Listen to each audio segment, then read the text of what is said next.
Hello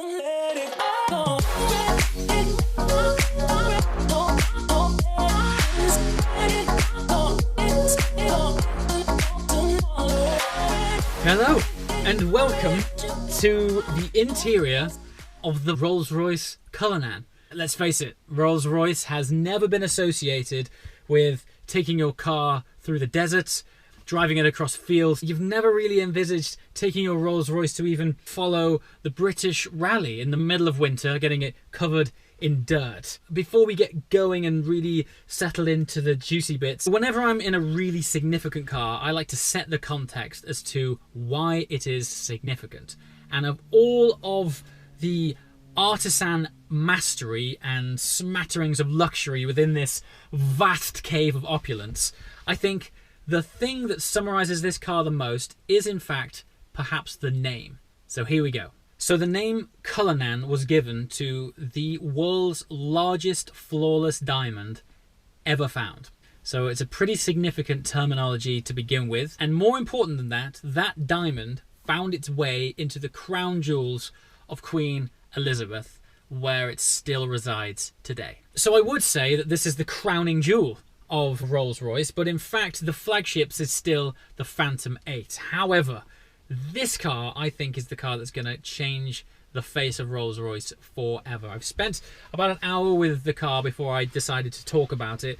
There's some features in the boot, which we'll get to shortly. Please stick around for that, because the creations that are going to be coming out of Rolls-Royce, the fit in the boot of this car is going to be unlike anything you have ever seen. There's an optional extra in the boot of this, which I shall share with you shortly, which is about as cool an accessory as I've seen in a car so far, but we'll get on to dreaming up what other potential opportunities there might be shortly. So let's talk about the powertrain before we talk about what it's like to be inside. So the engine is the transplant from the Phantom 8. It's the 6.75 litre V12. There is actually 50 Newton meters less of torque, but it's also running 563 brake horsepower. Absolutely no slouch, and the torque is still vast at 850 Newton meters. Yes, this is going to have plenty of twisting effort to pull you out of any sticky situations, and that is of course the breadth of ability that this car now has. It is undoubtedly going to cruise as well as your Phantom or your Dawn, but of course if you fancy taking the road less travelled, or should I say the field or the ski slope or the desert less travelled, that's what this car is now all about. We've seen that Rolls-Royce has always been associated with a plethora of different lifestyles, but has never been associated with the locations that this car now unlocks. And to have that on a platform that supports the luxurious architecture synonymous with Rolls-Royce is bringing an entirely different dynamic to the SUV world. One of the things that's happening right now in this space, and I totally get why, but there's a lot of sort of part sharing and chassis sharing. And when you step into some cars from the SUV world, you're aware that, okay, I'm in this marque, but I can tell that it's sharing DNA of something else that's familiar, and it might not always have the same prestige of the car that you're hopping into. This is strictly Rolls-Royce, through and through. Clean sheet of paper up, they have gone to town and injected 100% Rolls-Royce DNA into the Cullinan experience. And as a result, I mean, where do you go from here? Nobody does luxury on wheels like Rolls-Royce. And now it's an SUV. So this is now the second car to sit on Rolls-Royce's architecture of luxury. This is their new platform of which they're going to build on for future models. The result is that rather than developing new chassis for every different car, vast amounts of R&D have gone into one platform, which they then build new cars on top of. The benefit of that is all of the R&D has gone into one thing, making it a sublime platform to build on. I drove the Phantom 8 towards the end of last year. That was the first car built on the new architecture of luxury, and believe me, next level doesn't do that thing justice. I've never experienced a car which has that scale, that weight, and those dynamics in one package. So there will be two versions of this car offered initially, and that is this one we're sat in right now, which I guess is most identified as, I guess, the more practical version, because it doesn't have the typical segregated passenger zones in the rear with the long central tunnel or console for all of your gadgetry and luxuries and champagne flutes, etc. What this is the first truly practical Rolls-Royce. It has the more, I think the word bench setup doesn't really do it justice, but it is sort of one large bench seat at the back. It's the kind of car that, yes, it's smattered with luxury, but you really don't mind throwing your bags in the back. And I think the subtle differences of having a seat layout like this versus that more limousine chauffeur-driven vibe in the back where both passengers are separated by this luxurious tunnel has the mindset and approach change of saying, yes, this is now a proper dailyable practical car.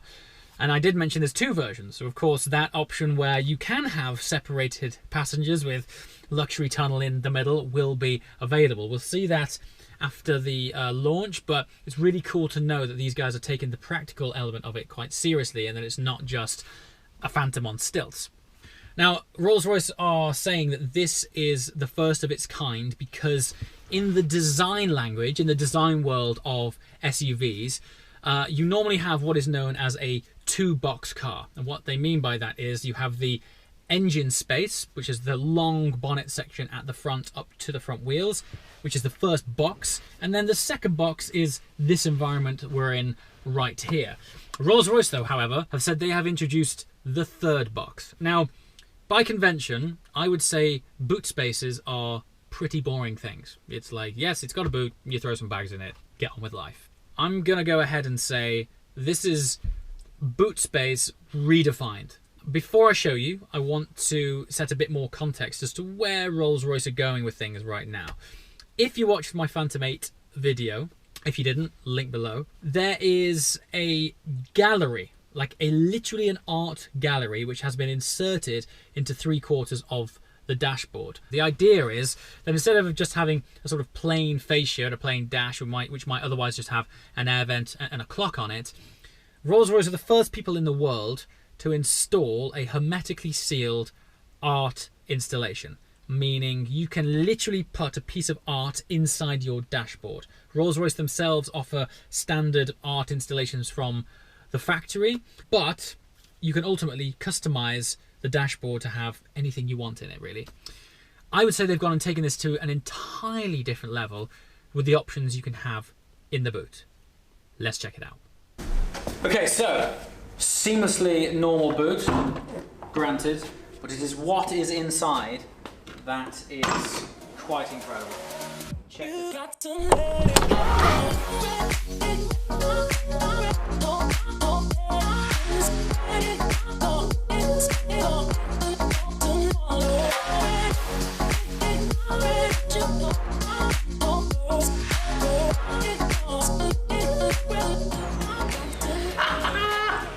Look at the articulation.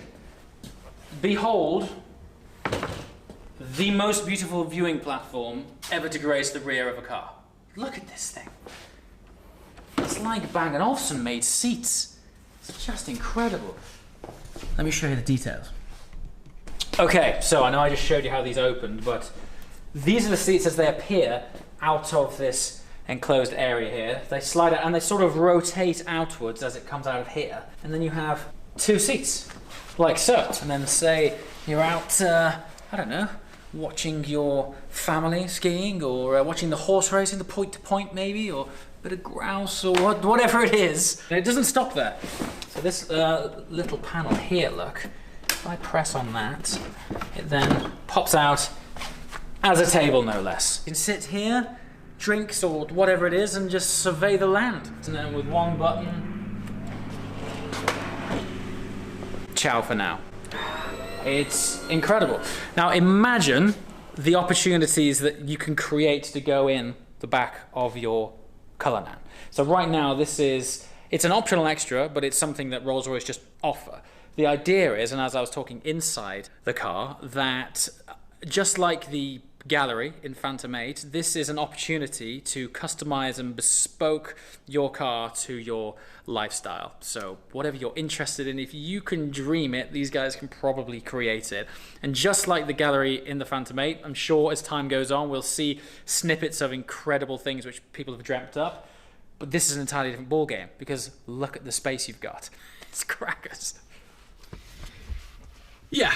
So that's pretty incredible. That's just one option which will be available from the options list. You can just say, I would like these fold-out seats / a viewing platform, and it will be tailored to match your car.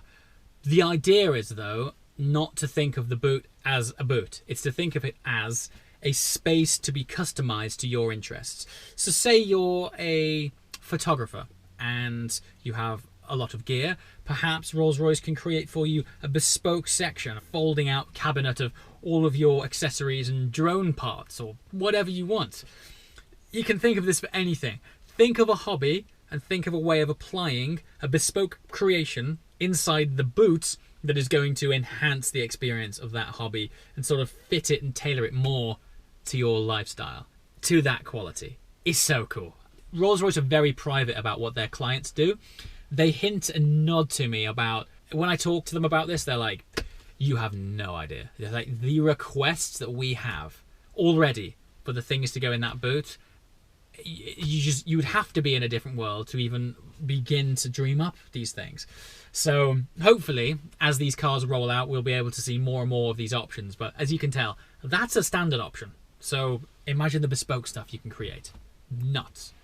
Also part of the Rolls-Royce ethos, I guess, is effortlessness. It is a seamless integration of everything, be it luxury or interaction, driving ability, whatever it is.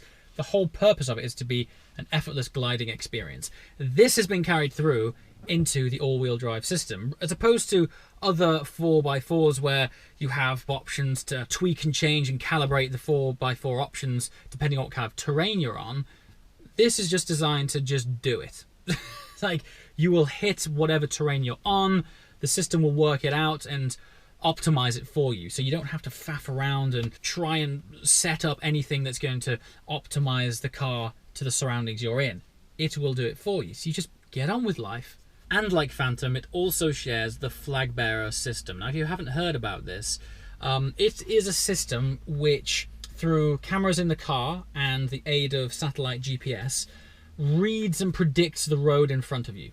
So when you're driving along, it will adjust the car and the ride quality to anticipate changes in undulation and bumps and things like that. I've experienced this in Phantom. It's otherworldly. Rolls-Royce related to the magic carpet ride, and I think that's just the best way of explaining it. It's also like genie in a bottle technology. I mean, what on earth? It scans the road, talks with GPS, and in real time adjusts the ride quality so that you iron out bumps. Yeah. These are the things you're getting in a car like this. It's not just luxury, it's full of cool tech. I just can't wait to drive it. So I think, in conclusion, the defining statement I would make about this car is that it is the ultimate in Rolls-Royce lifestyle, really. There's never been a Rolls-Royce that has ticked so many boxes, and I honestly don't think there has ever been a Rolls-Royce that will appeal to so many people. This is your do-it-all car. All of a sudden, this opens a completely different world. It's the kids to school, it's the towing the car to the racetrack, it's the go shooting, go skiing, go in the desert, do it all Rolls-Royce. That has to be a game changer. As always, guys, thanks for watching. I shall see you next time. Ciao.